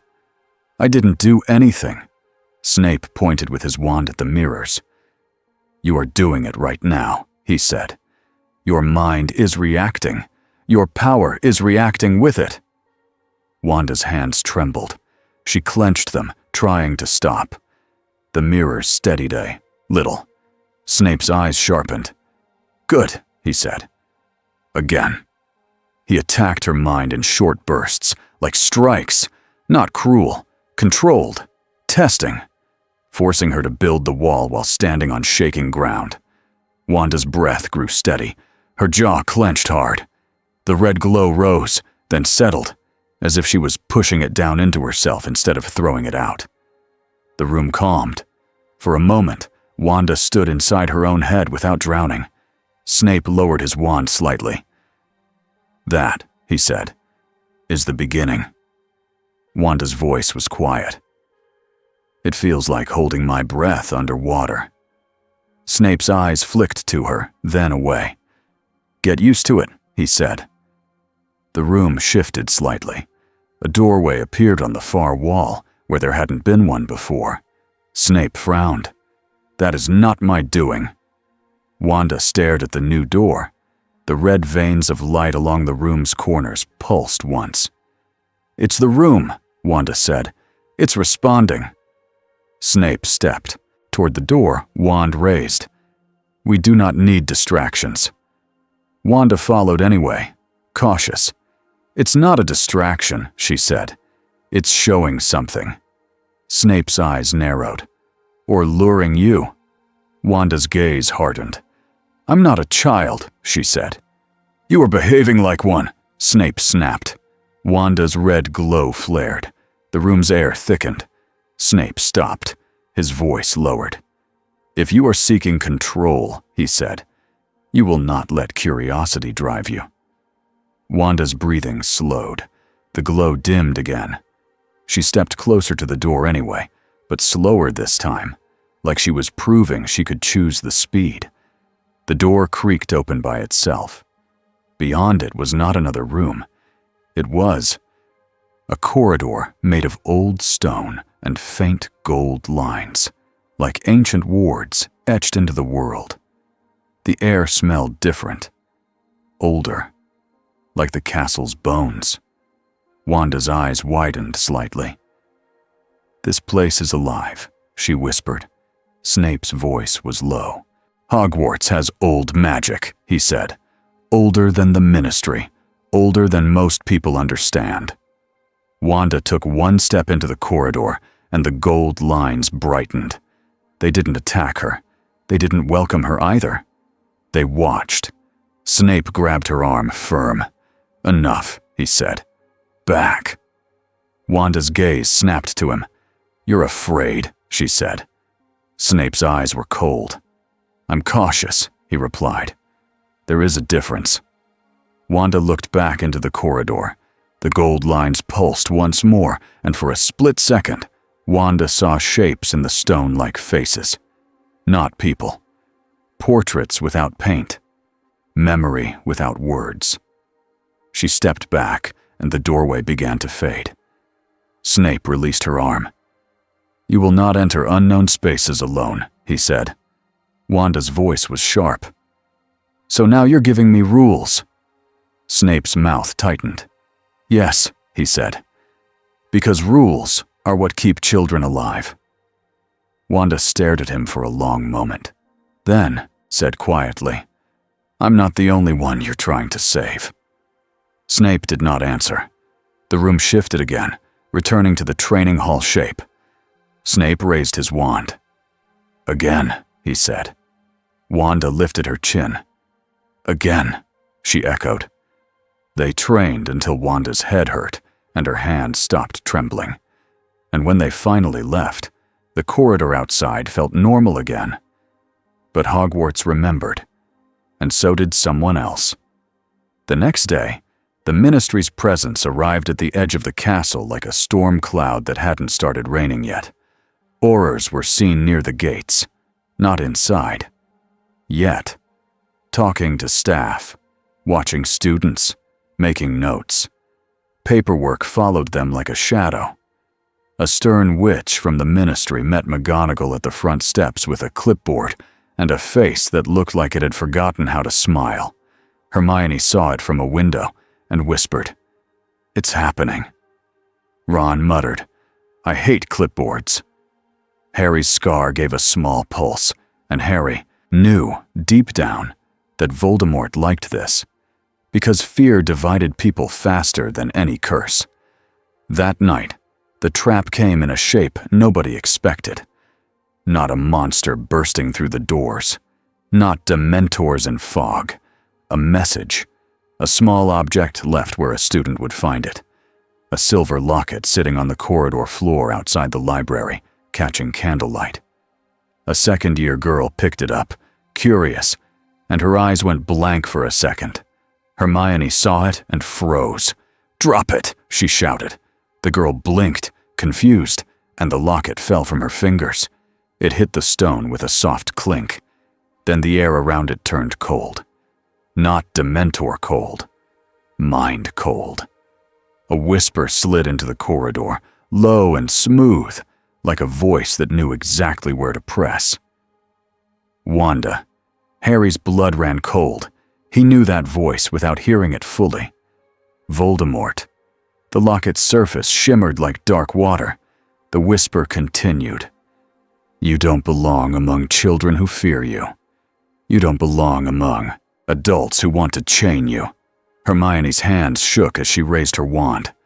"Protego!" A shield flared, but the whisper slipped around it like smoke. Harry stepped forward, furious. "Get out of her head," he snarled, not even sure who he was talking to. The locket's whisper turned almost amused. "I am not in her head. Not yet." Then, softer, more careful, the voice said the line that made Hermione's stomach drop and Harry's scar throb. "Come to the place where old magic sleeps. Come alone. Learn how to control what you are. I can show you." The locket went dark. The air warmed slightly, but the corridor felt changed, like someone had left a handprint on reality. Hermione stared at Harry, horrified. "He's trying to lure her," she whispered. Ron's face was pale. "He's trying to recruit her." Harry's scar pulsed again, and Harry knew the most frightening part. Voldemort wasn't trying to win with force. He was trying to win with a promise. And promises were harder to fight than spells. The locket was gone by morning. Dumbledore did not announce how he removed it. He did not show it to the staff. He simply made sure it never touched a student's hands again.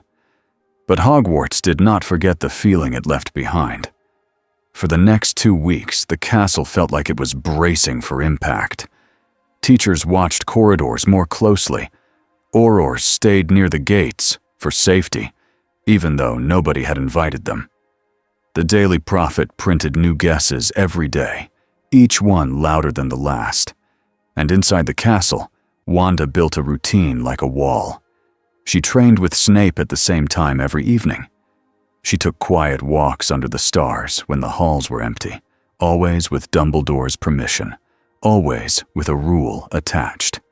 She learned where the castle liked to creak, where portraits liked to gossip, where the air felt thin near old wards. She also learned something else. Hogwarts loved rules. Hogwarts loved lists. The first time a thin, parchment booklet appeared on her bedside table, she stared at it as if it might explode. Temporary Visitor Compliance Log, Hogwarts School. Wanda turned it over twice, then looked at the neat lines. Name. Purpose of stay. Approved by. Curfew acknowledgement. Her mouth tightened. The running joke arrived with the page. Ron Weasley, who had somehow decided it was his duty to be nearby whenever Wanda was forced to deal with school life, leaned into the doorway and said, very seriously, "You have to sign it, or you get detention." Wanda glanced at him. "Detention?" Ron nodded. "It's where they put you when you do crimes like being in hallways." Hermione hissed, "Ron!" Ron shrugged. "It's true." Wanda stared at the booklet again. Her red magic flickered at her fingertips, like a reflex. The ink in the pen beside it lifted a millimeter into the air. Then she forced her hand down, picked up the pen, and signed her name in normal ink. The pen did not melt. The paper did not turn to dust. Nothing dramatic happened, and somehow that felt like a bigger victory than bending a curse away in midair. Snape did not praise her for it. He only noticed the steadiness in her hands during training. "You are improving," he said one night, like it tasted unpleasant. Wanda's eyes narrowed. Was that a compliment? It was a fact, Snape said. Training was brutal in a quiet way. Snape attacked her mind in short, sharp pushes. Never long enough for her to drown, always long enough for her to feel the edge of panic. Wanda fought it by staying present, by noticing her breathing, by naming what she felt without letting it take the wheel. Fear, anger, grief. She did not deny them. She contained them. Sometimes when Snape pressed too hard, the room of requirement reacted. Mirrors flashed, stone seams glowed, the air thickened. Snape would snap, "Hold!" and Wanda would grit her teeth, awed and hold. On the outside, students whispered. On the inside, Wanda made herself do the same dull work again and again because she knew the truth. If Voldemort could reach her through an object, he could try again. He could try forever. And he would not always use force. He would use her desires.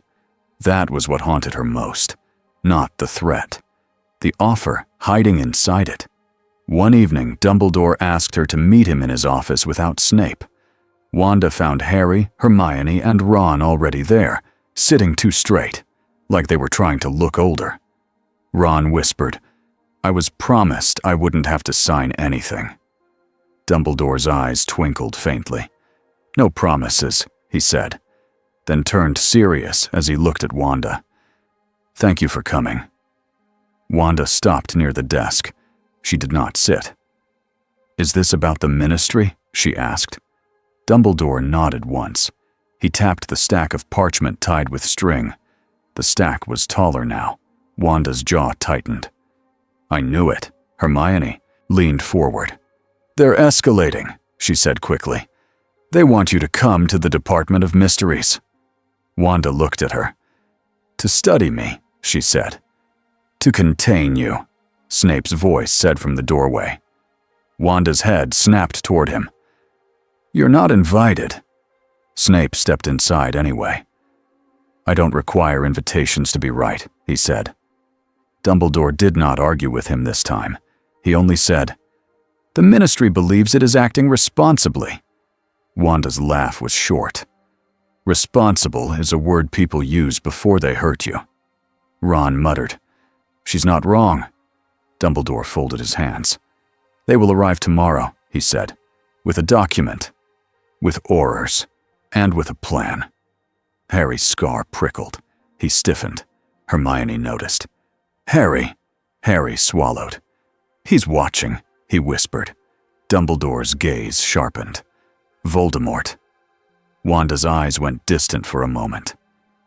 "Good," she said quietly. Everyone looked at her. Wanda's voice was flat, controlled. "If they come for me tomorrow, and he watches, then he learns exactly how your world treats an unknown power. He learns how to split you." Snape's eyes narrowed. "He already knows," he said. Wanda turned her head slowly.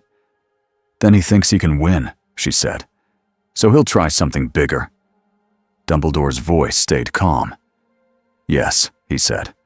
"That is why we must choose our response." Wanda stared at the parchment stack. Then she said, very quietly, "I won't go with them." McGonagall entered behind Snape, as if she had been listening in the corridor, which she probably had. Her face was stern. "You do not get to decide that alone," she said. Wanda's eyes flashed. "I'm not property." McGonagall's jaw tightened. "No," she said. "You're not. But you are also not the only one at risk. There are children here." Wanda's hands curled into fists. Harry stepped forward. "She saved them," he said, voice tight. McGonagall's gaze softened for half a second. "And we are grateful," she said. "But gratitude does not replace responsibility." Hermione's voice shook, but she forced it steady. "If the Ministry forces it," she said, "it becomes a fight inside Hogwarts. Voldemort will use it. He already tried to lure her." Dumbledore nodded. "Yes," he said. "We cannot let fear guide us." Wanda's eyes stayed on Dumbledore. "Then what do you want from me?" she asked. Dumbledore did not look away. "A choice," he said. "A choice you can live with." Wanda's throat tightened. "I've made choices," she said. "And people died." Dumbledore's expression was sad. "Then let us make one that keeps them alive." For a moment, Wanda felt something in her chest loosen and tighten at the same time. She hated that she wanted to trust him. She hated that she didn't know if trust was a trap. That night, she slept badly. Not because she was afraid of the Ministry, because she dreamed. At first, the dream was empty. White space, no walls, no sound. Then a voice arrived like it had been waiting for her. Not loud, not sharp. Smooth. Wanda. She froze inside the dream. Red light gathered around her hands by instinct. A shape formed in the white space. Not a full body. A presence. A face without a body. Like a memory that had learned to speak. Cold eyes. A thin smile. "You learned quickly," the voice said. "Occlumency. Discipline. You are building a cage inside your own mind." Wanda's jaw clenched. "Get out," she said. "I am not in your castle," the voice replied. "Your walls are strong. Your old man is clever. Your dark-haired teacher is suspicious. They will all fail eventually." Wanda's red light flared. The white space rippled, like reality wasn't sure which rules to follow. The voice did not flinch. "I watched you stop the Dementors," it said. "I watched you twist curses away. You do not cast spells like them. You decide outcomes." Wanda's teeth clenched. "What do you want?" The voice softened, and that was more frightening than threats. "I want to offer you something," it said. "Something your headmaster cannot." Wanda's stomach tightened. "No," she said immediately. "You didn't let me finish," the voice said. "You are tired. You are watched. You are judged. You are being measured with ink and stamps. They fear you." Wanda's hands trembled once. She forced them still. The voice continued, gentle like poison. "In my world, fear becomes order," it said. "Order becomes control. Control becomes peace." Wanda's eyes narrowed. "Peace built on control isn't peace," she said. A quiet laugh. "You say that because you have never had real control," the voice replied. "I can teach you how to make the world stop hurting you. I can teach you how to make loss optional." Wanda froze. The white space flickered. For a heartbeat, she saw a face she had lost. Then another. Not clear. Not complete. But enough to rip open the wound. Her red magic surged. The dream space cracked at the edges. The voice pressed gently, like a hand on a bruise. "You could bring them back," it said. "Not as a mistake. Not as a fragile illusion. As a choice. A clean outcome. No accidents." Wanda's breath hitched. She hated that part of her wanted to listen. She forced herself to speak through clenched teeth. "You don't want to help me," she said. "You want to use me." "Of course," the voice said, calm. "That is what power does. It is used. or it is wasted. Wanda's eyes burned. I'm not your weapon. Then be your own, the voice whispered. Come to me. Come to the place where old magic sleeps. Come alone. I will show you control. I will show you how to erase guilt. Wanda's red light flared into a sharp, focused glow. No, she said again, louder. The white space shook. The presence leaned in, as if it could smell the crack in her. Tomorrow, the voice said softly. They will try to take you. Let them. Let their fear prove what you already know. And when they hurt you, remember my offer. Wanda pushed out with her will. Not a blast, not fire, a decision. The dream snapped like a thread. She woke in her room, sitting up, breathing hard. The candle on the table flickered red for a second, then returned to normal flame as she forced herself to calm. Her hands shook. She stared at them. Never again, she whispered. In the morning, the ministry arrived. They came in clean lines, dark cloaks, hard faces, clipboards, seals, a thin witch in front who looked like she had practiced her expression in a mirror until it held no kindness at all. They did not march into the Great Hall. Dumbledore did not allow that. They were met at the entrance hall beneath the moving staircases where every portrait could watch. Harry, Hermione, and Ron stood on the staircase above, half hidden behind a suit of armor that Ron insisted was for tactical reasons. Hermione's voice was tight. They're not here to negotiate, Ron muttered. They never are. Wanda stood beside Dumbledore at the bottom of the stairs. Snape was a step behind, like a shadow with a wand. McGonagall stood with her shoulders squared, ready to fight a war with rules if she had to. The Ministry Witch spoke first. Albus Dumbledore, she said, voice flat. We are here under emergency authority. You are harboring an unregistered magical anomaly. Wanda's hands clenched. Dumbledore's tone stayed polite. Good morning, he said. Do you have children of your own, madam? The witch blinked, thrown off for half a second. That is irrelevant. Dumbledore's eyes sharpened. I disagree, he said. The witch recovered. She held out a parchment. By order of the Department of Magical Law Enforcement and the Department of Mysteries, the individual will be taken into protective custody for assessment. Wanda's jaw tightened. Protective custody, she repeated. The witch's eyes flicked to Wanda, cold and appraising. You will come with us, she said. Wanda did not move. I won't, Wanda said simply. The witch's mouth tightened. This is not optional. Dumbledore's voice was calm. It is, he said. Because Hogwarts is not Ministry property. The witch lifted her chin. Hogwarts receives Ministry funds, Ron whispered from above. Oh, here we go. Hermione whispered back. Ron, not now. Snape's eyes narrowed. Try, he murmured, almost too quiet to hear. The Ministry Witch gave a small gesture. 2 Aurors stepped forward, wands ready. Wanda's red light flickered around her hands. The air thickened. Harry's scar flared with pain so sharp, he nearly cried out.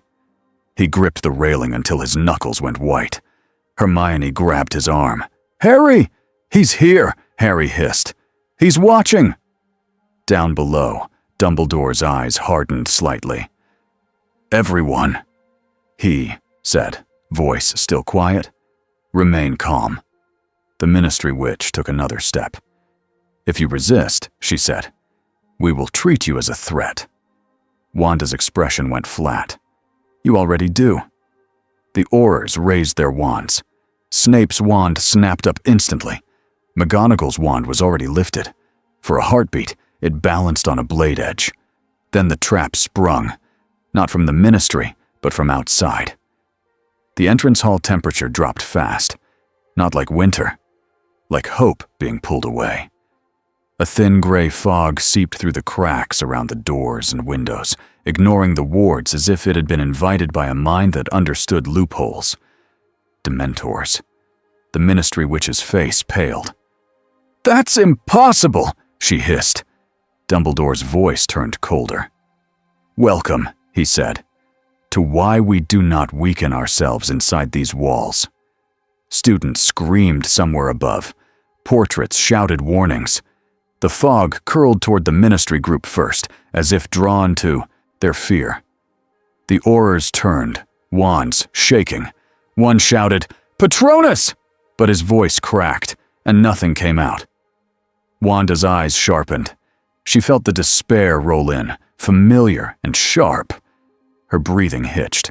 For a split second, the dream voice echoed in her mind. "When they hurt you, remember my offer." Wanda's hands trembled. Then she did the one thing she had trained for. She stayed present. She inhaled slowly. She felt the floor under her feet. She felt her own heartbeat. She named the feeling without letting it steer. Fear. Grief. Anger. Not now. Wanda stepped forward, putting herself between the Dementors and the group of terrified adults. The Ministry Witch snapped, "Stand down! You—" Wanda didn't look at her. Wanda raised her hands. Red light spread, not wild, not exploding. It flowed like a field laid over the space in front of her. The Dementors surged, and the path to their prey stopped existing. The fog froze mid-curl. The Dementors glided forward and found nothing to grip. It wasn't a shield. It wasn't a wall. It was like the rules of reaching had been turned off. The Dementors recoiled, confused. Dumbledore lifted his wand and cast a strong charm, warm and steady, reinforcing the castle's defenses now that the immediate threat was halted. McGonagall barked orders to teachers, her voice cutting through panic like a blade. "Students to safe rooms, now!" Snape's eyes scanned the edges of the hall. "They're not here by accident," he said, low. "He's nearby." Harry's scar burned again, and Harry knew Snape was right. Then the second strike came. A shadow peeled itself from the fog near the doorway, not a Dementor, not a human shape walking in like a normal person. It was a presence pushed through distance, using the Dementors as cover. A voice slid into the hall, low and smooth. "Wanda." The Ministry Witch spun. "Who?" Dumbledore's eyes went razor-sharp. "Voldemort," he said. Wanda's jaw clenched. She could feel the voice press against her mind like a hand. He wasn't fully here, not in a body, not yet. But he was close enough to touch the edges. "You see?" the voice whispered. "Not to the room, but to Wanda. They came to chain you. I came to free you." Wanda's red field held steady. Her fingers trembled, then steadied. "I don't need your freedom," Wanda said, voice clear. A soft laugh. "You need control." Wanda stared into the fog like she could stare him into shape. "I'm building it," she said. The voice grew warmer, almost kind. "You are building a wall inside your head while your heart bleeds," it said. "You don't have to suffer. Come to me. I will show you how to remove the pain." Wanda felt the hook. It slid toward the wound she carried like a blade sliding toward a gap in armor. She saw again, for a heartbeat, the faces she had lost. Her hands shook, and she remembered what Snape had said in that empty classroom. "If you break here, children will die." Wanda glanced up the stairs. She saw students' faces peeking from behind railings. Scared, curious, human. She saw Harry, pale, gripping the banister, fighting pain he didn't deserve. Wanda's chest tightened. Then she made her choice. Not a choice to be a hero for cheers. A choice to be a barrier between danger and children. Wanda's eyes hardened. "No," she said again. "I won't be your weapon. And I won't be theirs." The voice turned colder. "Then you will be alone," it hissed. Wanda lifted her hands higher, and the red field expanded. The Dementors were not blasted. They were rejected. The fog in the entrance hall peeled back like it had been told it did not belong. The Dementors were forced to drift backward, as if the world itself had moved the door away from them. Dumbledore's wand flashed. The castle wards surged, snapping shut behind the retreating fog. The presence did not vanish with a scream or a dramatic explosion. It withdrew like a hand pulling back into a sleeve. But before it left, the voice whispered one last time inside Wanda's mind. "This is not over." Wanda's jaw clenched. "Good," she whispered back. "Neither am I." Silence hit the entrance hall. Not peaceful silence. Shock. Silence. The Ministry Witch stared at Wanda as if she had never seen anything like her, and she hadn't. Then the witch's face tightened into something like fear, turning into stubborn control. "You will still come with us," she said, trying to reclaim the moment. Wanda turned her head slowly. Her eyes were calm now, and that calm was more frightening than anger. "No," Wanda said. The witch looked at Dumbledore. "You are obstructing." Dumbledore cut her off, voice steady. "You came here to take her," he said. "You arrived with force, and in doing so, you opened the door for Voldemort to strike." The witch's mouth opened, then closed. Dumbledore continued. "If you want safety," he said, "you do not tear apart the only place that can hold the line." Snape's voice was low. "Leave," he said, like it was not a request.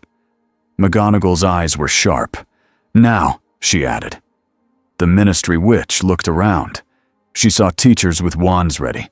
She saw students. She saw the last traces of fog. She swallowed. "You will submit to assessment," she said, weaker now. Wanda's voice was flat. "I will not submit," she said. "But I will agree to terms." The witch blinked. "Terms?" Dumbledore stepped forward. "Yes," he said. "A pact. Voluntary. Binding. Transparent. It will give you something you want, and it will give us something we need." The witch narrowed her eyes. "What do we want?" Dumbledore's tone stayed polite, but firm. "To know she will not be used against this world," he said, "and to ensure her power does not harm students." The witch's gaze flicked to Wanda. "And what does she want?" Wanda's eyes stayed steady. "Not to be caged," she said. "Not to be invaded. Not to be stolen." Silence again. Dumbledore turned slightly, addressing Wanda as much as the Ministry. "There is old magic in this castle," he said. "Older than the Ministry. It can bind without enslaving, if the intent is clean." Snape's eyes narrowed, suspicious even now. "Careful," he muttered. Wanda's gaze flicked to him. "You don't trust me," she said. Snape's reply was quiet. "Trust is earned," he said, "but walls can be built." Wanda looked at Dumbledore. "What kind of pact?" she asked. Dumbledore spoke in clear pieces, like laying stones. "You will remain here by choice," he said. "You will not harm students. You will not alter minds without consent. You will not use your power to seize control of our world." Wanda's jaw tightened at the word seize. She nodded once. Dumbledore continued. "In return, Hogwarts will protect your privacy. No Ministry official will enter your mind. No unspeakable will study you without your consent. And if you choose to leave, you may, unless the castle is under direct attack and you are the only shield." Wanda's eyes narrowed. "So I become your emergency weapon?" Dumbledore shook his head. "No," he said. "You become an ally. Allies choose." Wanda stared at him. She weighed the risk. Then she said, "I want one more term." The Ministry Witch's eyes narrowed. "What?" Wanda's voice was firm. "If Voldemort tries to reach into my head again," she said, "I get help, not suspicion. Help. Snape's mouth tightened. That depends on what you do in response. Wanda's eyes flashed. I'm learning, she said. Dumbledore nodded. Agreed, he said. The Ministry Witch looked like she wanted to argue, but she had no clean argument left. Not after Dementors in the entrance hall. Draft it, she said stiffly. Now. Ron, still watching from above, whispered, She really does love paper. Hermione whispered back, Ron! Ron shrugged. She does. The pact was written in the entrance hall because nobody trusted anyone enough to leave. Ink scratched, seals pressed, words shaped into binding. Wanda signed. Dumbledore signed. McGonagall signed as Hogwarts' witness. The Ministry Witch signed with a shaking hand that tried to hide it. When the last seal pressed into the parchment, Hogwarts itself reacted. Not with light. Not with thunder. With a soft hum in the stone, like a deep breath. Wanda felt it run up through her shoes, through her legs, into her chest. The castle recognized the agreement. Not as a cage, as a connection. Wanda stood very still. Her eyes stung, and she hated that she felt relief, because relief meant she had wanted a home. The Ministry Witch gathered the parchment quickly, as if she feared it might change shape. This is not over, she said, trying to regain control of her voice. We will observe. Wanda looked at her, calm. I'm used to being watched, she said. The witch left with her aurors, moving fast, like staying was dangerous. When they were gone, the entrance hall finally felt like a school again, though a shaken one. Dumbledore turned to Wanda. His voice was gentle. You did well, he said. Wanda's mouth tightened. I didn't explode, she said. Dumbledore nodded, understanding the weight of that. That is not a small thing, he said. Snape's voice was low. Do not think this ends it, he said to Wanda. Wanda met his eyes. I don't, she said. Neither does he. Snape's expression did not soften, but there was something like respect in the way he didn't argue. Harry stood on the staircase, breathing hard, scar still aching faintly. Wanda looked up at him. For a moment, neither spoke. Then Wanda said quietly, He's inside your head. Harry swallowed. Yeah, he said. Wanda's voice turned firm. We'll deal with it, she said. Harry blinked. We? Wanda held his gaze. If I stay here, she said, then what tries to break this place becomes my problem too. Harry didn't know what to say. He only nodded once, because for the first time since she arrived, the word we didn't feel like a lie. Above them, portraits whispered already. A new legend was forming. Not a friendly one, not a clean one, but it was real, and it was here to stay. Later that week, Hogwarts settled into its new shape. Not calm, just stable enough to breathe. Wanda's routine became normal in a way she never expected. Training with Snape continued, shorter now, but deeper. He pushed. She resisted. She learned how to feel the start of a storm inside her and lower it before it touched the world. Dumbledore checked on her without hovering. He asked simple questions. He offered simple choices.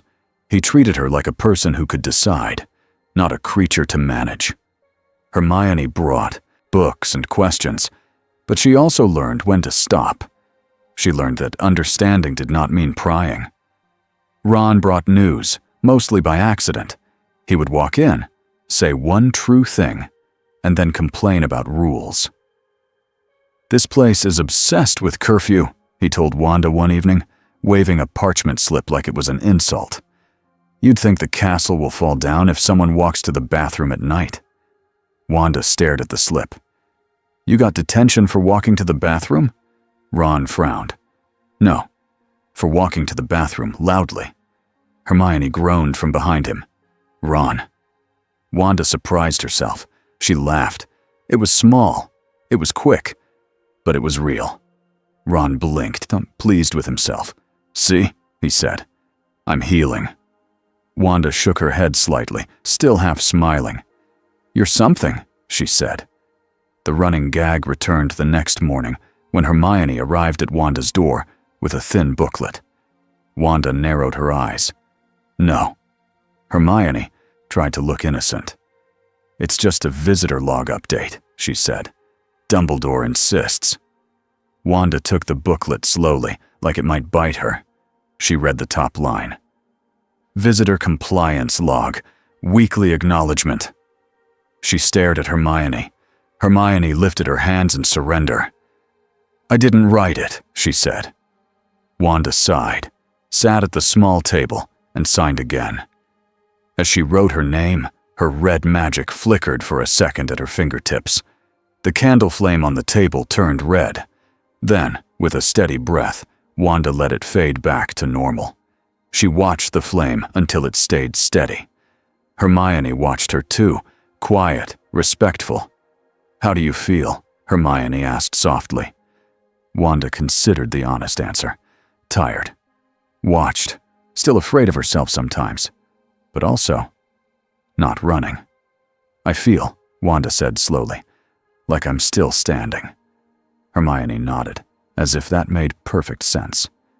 Outside, Hogwarts continued. Students ran to class. Quills scratched. Spells sparkled in practice rooms. Quidditch arguments started and ended like they always did. But the world beyond the walls had changed. The Ministry watched, carefully, and not kindly. And somewhere far away, Voldemort adjusted his plans. He had learned Wanda would not break easily. He had learned she could refuse him. That did not stop him. It only changed his approach. Wanda knew that too. That night, she walked alone through a quiet corridor, permitted, signed, and watched by portraits that pretended not to watch. She stopped by a window and looked out at the grounds. The sky was clear again. The lake was still. The forbidden forest was dark, but quiet. Wanda rested her hand against the cold glass. "I'm not home," she whispered. Then she breathed in, steady and controlled, and added the line that mattered more. "But I'm not lost." Behind her, a candle in a wall sconce flickered. It glowed red for a moment, then returned to warm gold, calm and ordinary. Wanda turned and walked on, and Hogwarts, old, stubborn, alive, hummed softly in the stone, as if it had accepted the truth. Life would continue here, just different now.